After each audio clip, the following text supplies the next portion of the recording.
This is what's happening. People are changing their lives because of their anticipation of collapse, to relate more openly and want to do what's right, come what may. Hi, Vicki Robin here, host of What Could Possibly Go Right, a project of the Post-Carbon Institute. My guest today is Dr. Jem Bendell, a professor of sustainability leadership with the University of Cumbria and founder of the Deep Adaptation Forum. He works as a researcher, educator, and advisor on social and organizational change with over 25 years in sustainable development initiatives in over 20 countries with businesses, voluntary sector, and political parties. With 100 published texts on the environment and international development, including reports for the United Nations, and involvement in establishing and growing international multi-stakeholder initiatives, he was recognized as a young global leader by the World Economic Forum in 2012 through 2017. Then he took an honest look at the climate data and felt compelled to say that the emperor of his profession of educators and consultants on sustainable development had no clothes. It was like the riddle of here's a dog and here's a bone. And if the dog jumps halfway to the bone with each jump, when does he reach the bone? The answer is never. Jem realized that nothing we were doing would avoid searing climate consequences, no matter how many meetings, pronouncements, or reports that we did. We are only and always jumping halfway to the bone. He coined the term to open a new conversation, a new space of inquiry and work about how we will adapt psychologically, socially, spiritually to a deteriorating climate. In 2018, he authored the viral Deep Adaptation paper, downloaded something about 1 million times. I came across this in 2019, the fall of 2019, and it's been very meaningful to me. And I want to briefly note a few essences for those of you who are not familiar with deep adaptation, because the shock of the paper has produced a lot of debate. First, that he asserts the collapse of ecosystems, institutions, societies, the coming apart, given the ravages ahead, is either already happening, likely, or inevitable. Already happening, and we do know that it's already happening in many parts of the world. Likely or inevitable. We must tell ourselves the truth and then engage not just in mitigation, doing the technological and policy things that we can do to sort of pull our impact on the planet back, or adaptation, like all the things that we'll have to do to be able to continue to have human habitation on the planet. But deep adaptation, the inner work of facing loss, and that's not the end, as he says in the interview. Life after acceptance is full of discovery and meaning, but there is this confronting the reality of the consequences of the choices that we've already made. And in the paper, he gives us a bit of a roadmap for this inner movement. He says, he calls it the 4 R's. The first one is resilience. What values and behaviors do you want to keep in our culture and in your daily life? What do you want to keep? Second is relinquishment. What values and behaviors are you ready to let go of? What values and behaviors are you ready to let go of? The third is restoration. What are the values and behaviors that you used to have in your culture or another culture that you'd like to adopt? The collective wisdom of human civilizations and societies. And then reconciliation. With whom do you want to make peace while you can? I find this such a profound roadmap for the inner work, the necessary inner work of being a clear-eyed and open-hearted and humble servant of all the work that's necessary now to address the consequences of what we've created. And, just to remind you that the future is in our imagination. Science informs us about trajectories, but the future is also a mystery. And so we can't just use the data to collapse on ourselves and say, oh, well, I give up, or I'll just, go and grieve and have a ceremony or whatever. No, it's like, I find that this deep education call is a call to actually rise to the occasion, to become not just your better self, but to become a real person in relationship with real other people and real landscapes that are threatened, but in relationship and in mutuality and reciprocity. And who knows what will come from that. So, Jem Bendell.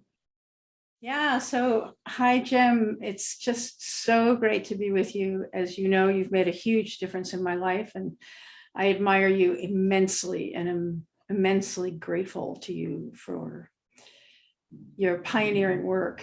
And as I've thought about this conversation, I've realized how one of a kind you are. You've sort of launched and led an important movement for facing into the collapse with eyes and heart wide open. But you learn along with those who look to you to lead.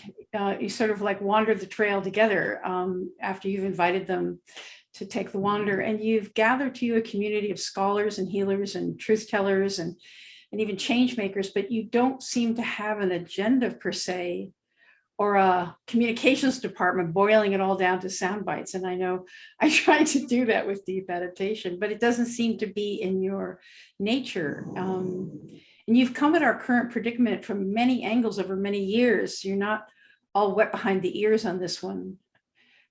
You've roused a lot of passions, but you're not a rabble rouser. You've willingly torpedoed a secure career in sustainability leadership by pointing out that consultants never solve problems. If they did, they would be out of a job. So the rest of us all nibble around the edges with papers and pronouncements, but don't mess with the emperor. And you have messed with the emperor. And yet you insist on nonviolence, on a loving response. And now you're working on the scholar's warning. You've put your finger on some of the sources of our collapse, but seem to not be willing or able to others, to focus on the blame and trying to find a scapegoat.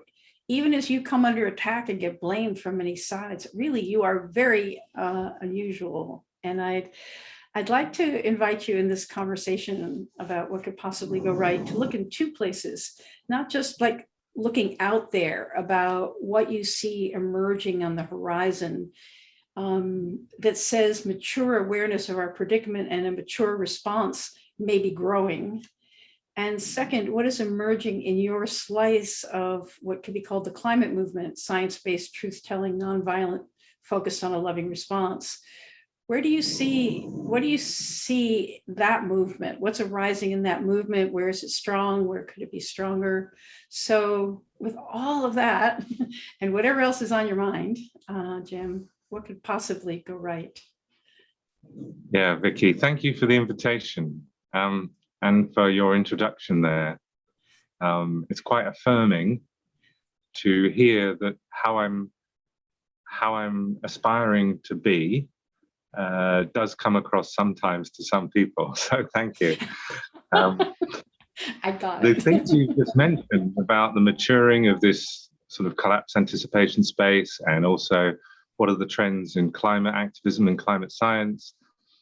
Yeah, I'd like to come to those, but I want to just say thank you for the question you asked me about what could possibly go right. Because I found it really difficult. And I realize I'm not the most obvious person to ask that question of, given the fact that I've now become well known over the last 2 years for predicting the collapse of industrial civilization. So, of course, recognizing that some people think that that would be life going more right because of the amount of destruction that our way of life is causing to other people and to the planet more generally. But something I'll come back to. But reflecting on the question, what could possibly go right? I realized it's a future-oriented question. So it can invite us to think about tactics, strategies, trends, and possibly therefore accomplishments or even progress. And while that's good, it's good to think, what's our vision? What are we working towards? It can also take us out of the here and now. And so much of what's happened to me and what's been motivating people I've been working with since my deep adaptation paper came out in 2018 and went viral is about coming back to the here and now. So it's almost like what could possibly be right rather than go right.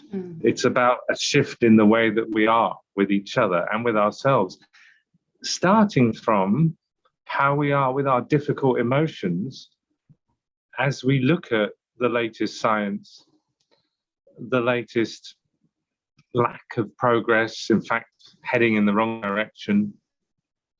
We feel grief, sadness, despair, anger, fear, vulnerability, confusion, and a sense of impotence. Lots and lots of very difficult emotions. And the normal way of being with those, I speak for myself, my normal way of being with those emotions, but I've subsequently learned the way that's expected within modernity is to fix them quickly and certainly not show up with each other on a regular basis with those sorts of emotions and saying, this is part of who I am. And I don't know what to do about it, because any simple way I've learned to deal with this seems like denial, seems like perhaps even has a flavor of panic. Like, I need to get out of these bad emotions. So let me convince myself of a story of what could possibly go right, a story of the future. If I convince you, then it must be true, and therefore my bad feelings will go away.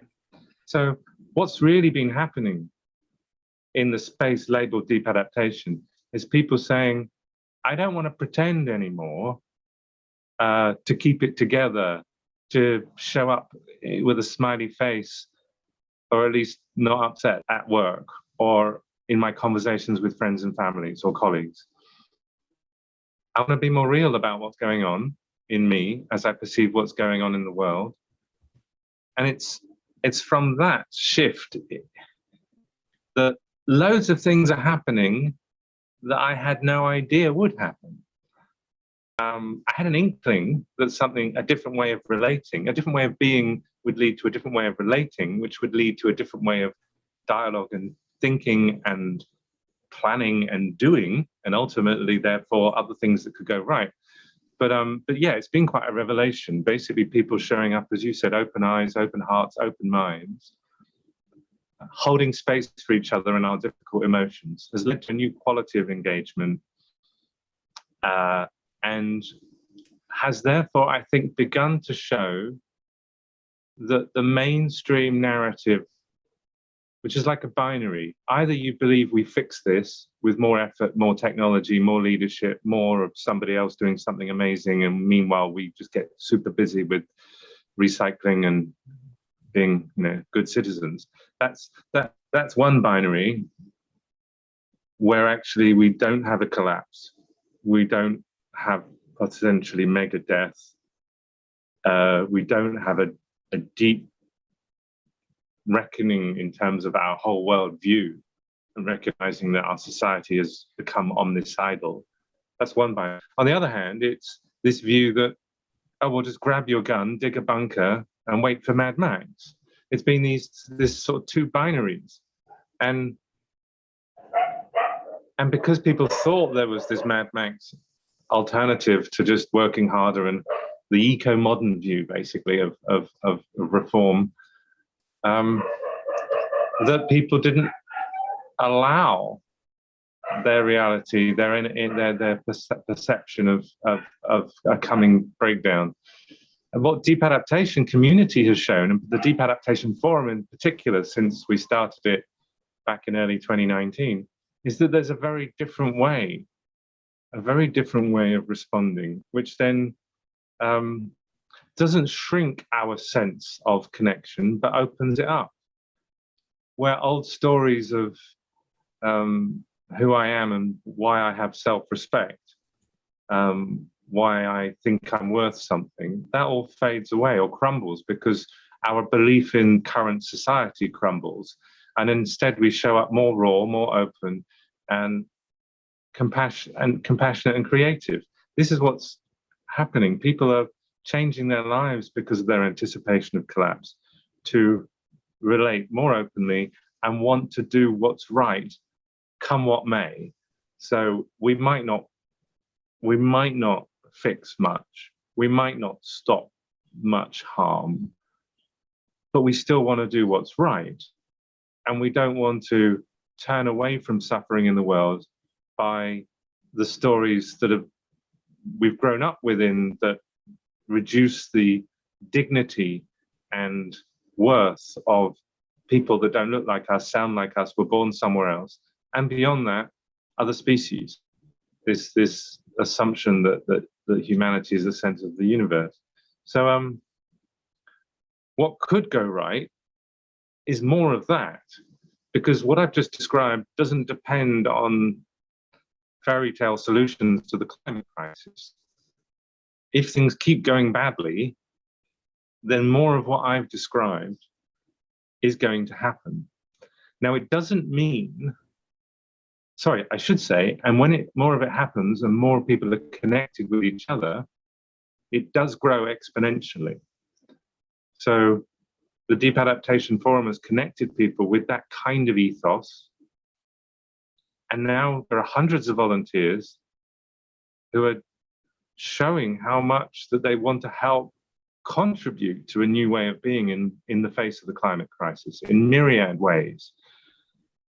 And they're supported by a very small freelance team of just a few people, but still, I think the fact that it's so volunteer-led shows you that this is going to grow and grow.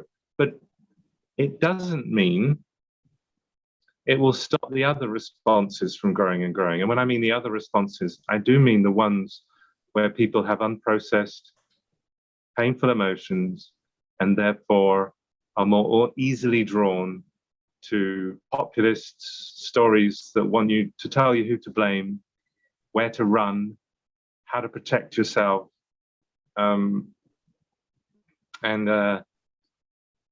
Those sorts of reactionary and manipulative approaches exist today. They're getting worse, and they will also get worse.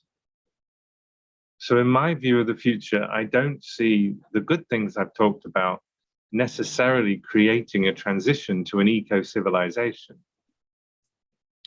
And I actually think that if your motivation for doing what's right from your heart, right here, right now, is bound up with a story of, and therefore we will succeed in creating a transition to an ecological civilization, I think your motivation will be unsustainable because things are going to get worse and worse. And it's a terrible, terrible situation we're in. It's terrible to carry that with you. It's painful. But I think, although my critics, as you say, will get a little bit angry or bullying with people like me and say, prove it. But you can't prove it. Well, of course, nothing can be proved by scientific method in complex systems. In terms of you try and draw connections and so on, but in the end, it's hyper complex. But then they don't seem to realize, well, how can they prove it? Because themselves, that we will avoid this scenario. Because all I'm saying is, if we keep going where we're headed, we're going to get there. So if you look at carbon emissions, if you look at carbon concentrations, if you look at biodiversity loss, if you look at political trends, polarization, the absolutely obscene, totally disgusting, outrageous inequality, and also inequality of power, then it's all just heading in the wrong direction. So I've yet to see my critics prove that we're changing sufficiently at scale and at pace for us not to get to a more much more difficult scenario, which therefore leads to a breakdown in normal life. And then, of course, some people say that the coronavirus situation, because of its connection to deforestation and climate change, at least if you can't, again, in complex systems, you can't draw exact dots, but the fact is deforestation and climate change makes zoonotic disease more likely. So, yeah, for me, being freed of old assumptions of society, almost having a dissolution of your old self, opens you up to new forms of connection with other people, and that's magical. It's already magical for thousands of people, and that's what could go right because it's going right, and it doesn't depend on any silly stories about magically changing everything. And what's awesome is that it is expanding people's sense of connection and commitment. So it's leading to new commitment to social justice rather than less. And actually, I'd love to tell you one story of, because it is a global movement now. And clearly you and I, probably Vicky, like me, we live very much online. So much of our lives is online. And therefore, we may not realize what's actually happening on the ground by people in all different corners of the globe. And I just recently learned about what's happening in southern India from the deep adaptation group there. And I think it illustrates the things I've been talking about. So Auroville is an intentional community in southern India. It's been around for decades. It's international and very much built on the idea of integrating one's spiritual perspective with one's daily life, including one's work. And so there's lots of conscious businesses there doing things in a more green and more friendly way in terms of relations with the staff and local community. Now, a few years ago, because the collapsology book came out in 2015 in France, a few years ago, they created a collapse group in Auroville. And the discussions were very much focused or influenced by the collapsology idea that it's possible, probable, at some point, unspecified in the future, and also influenced by the transition towns idea, that the way to respond is to look at becoming more self-sufficient, closing the loop in terms of your production and consumption, doing what would be right if everyone did it. And then came the deep adaptation stuff. It landed in a group in I think late 2018, one of their meetings. And Lakshmi, who's been telling me about this, and Daniel Roddery, they were telling me about the process of change. They saw the predicament as inevitable and soon, and they also saw it as total. And therefore, you don't ride this out just by having your own permaculture. You know, if you're in a society that's collapsing around you. And so suddenly there was almost like a challenge to return to deeper questions, the spiritual ones about who are we, what's important, and a bigger commitment to the humanitarian aspect of this. Some people would say that's because too much of the environmental story has been connected to this idea of self-expression. So that those of us who are engaged in environmentalism, we want to add on green clothes. We want to augment the self to feel better about ourselves, be seen as better. So it's not involving a dissolution or disintegration or annihilation of a sense of self. It's adding things on. So if you think collapse is coming in decades, you don't know when, or if you think you can nicely move to a nice village and transition slowly, this all kind of, it's almost like a self-expression, it's self-actualization and so on. It's an add-on. But suddenly, if you feel vulnerable, this could happen tomorrow, and you'll be in a terrible situation. it really kind of rips off those green clothes. And this is what seems to have happened in Oroville with the Deep Adaptation Group. Because therefore, when they told me when the COVID policies were imposed by the Modi government, and suddenly there were many thousands of day laborers in their local town, Pondicherry, unable to get home and unable to have a wage and with no savings. So these were poor people from Nepal, Bengal, northern India.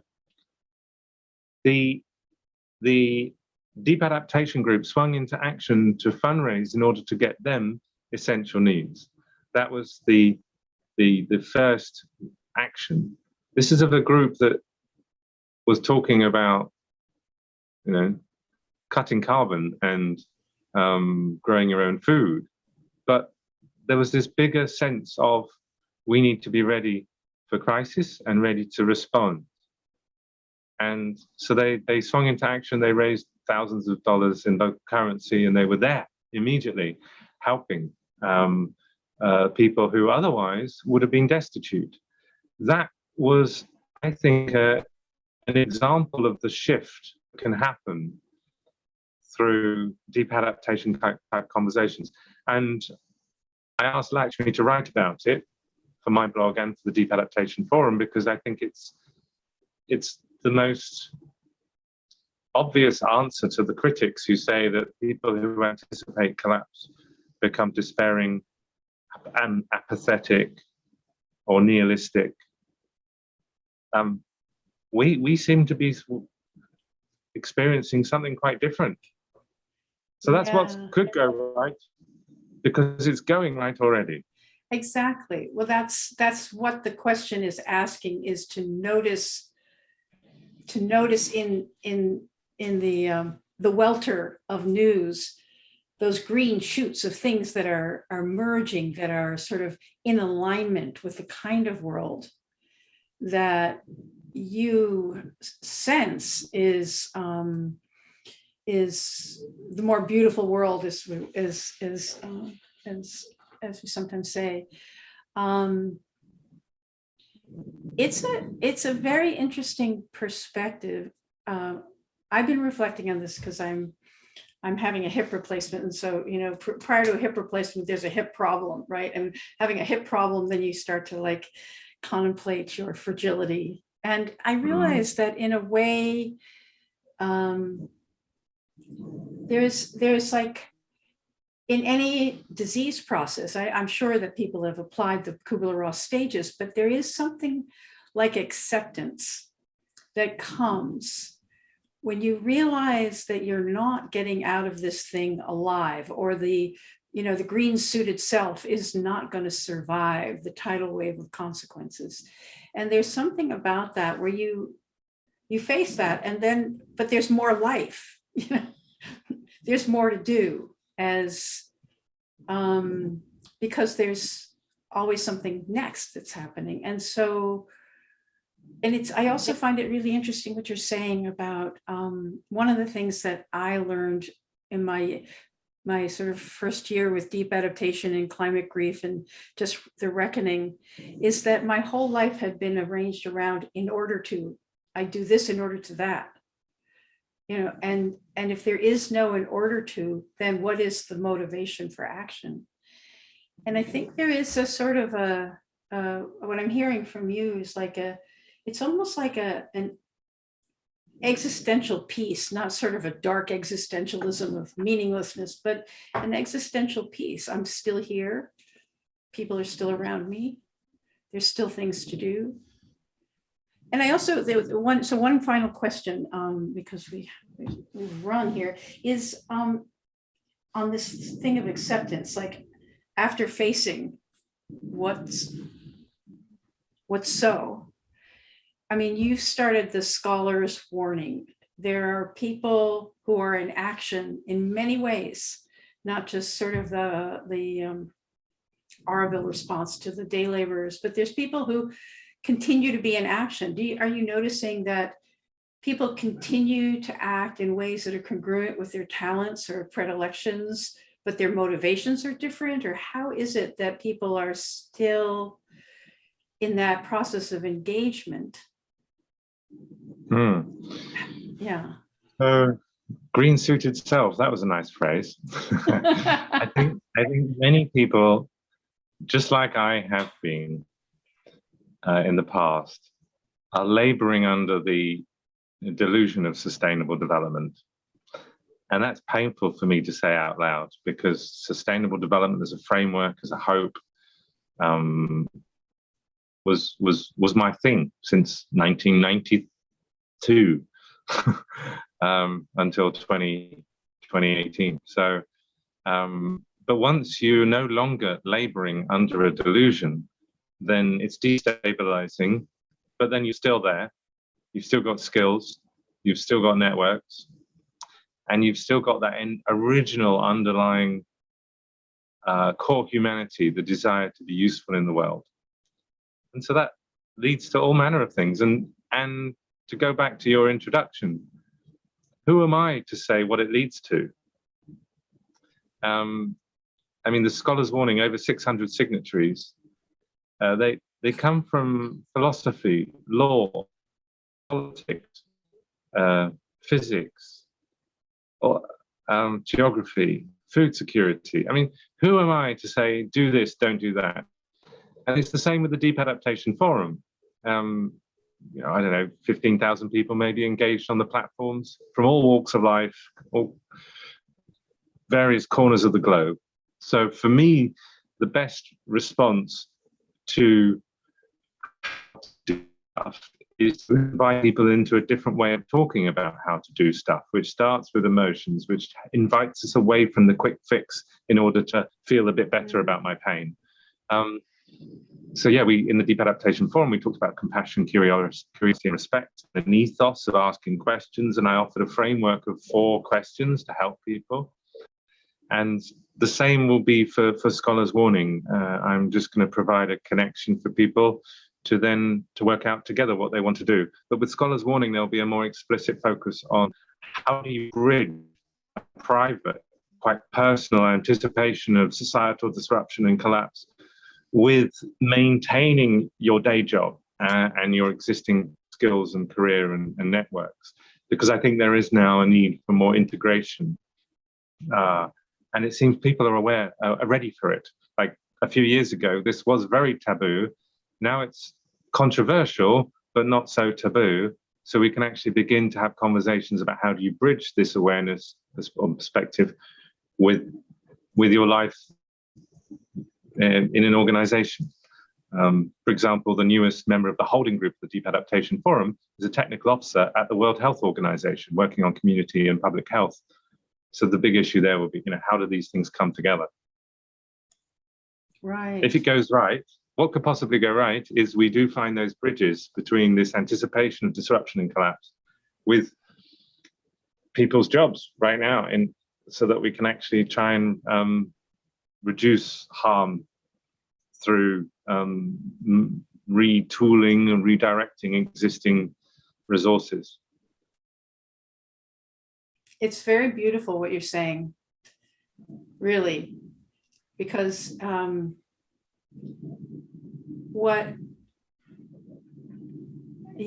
we all just want to be, contributing human beings, basically. We want to participate somehow. And then we have narratives. We have the narratives we live inside that are toxic and that seem to be destroying us. And then we have narratives around our own egos. I mean, we have a lot of things that are not actually real, but they create havoc. And so as those things start to crumble, we're still the same people waking up in the morning, trying to do some good wherever we are, skills, talents, connections. And maybe that is maturation. Maybe what could possibly go right is that, however long our species has on this planet, we grow up beyond complete self-regard.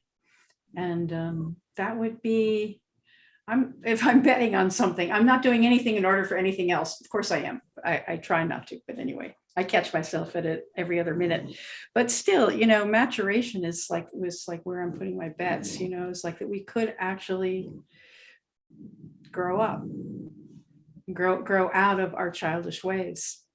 So anyway, I just want to thank you so much for this perspective. It's so rich. It's going to take a lot of coming back around to it because it's so simple. There's no 10-point plan. And that's very beautiful. And thank you. Thank you, Vicky. Yeah. Thanks for listening. Don't forget to subscribe and leave us a 5-star review so that this hopeful message can get out to more people. Check out Post Carbon Institute's Resilience website for show notes and for more guest information. Join us on Patreon and become a financial supporter of the show and for exclusive content and special online events. Thanks also to Asher Miller, Amy Burringroot, and Clara Winter of Post Carbon Institute, plus production assistant Michelle Wigg from frugalityandfreedom.com.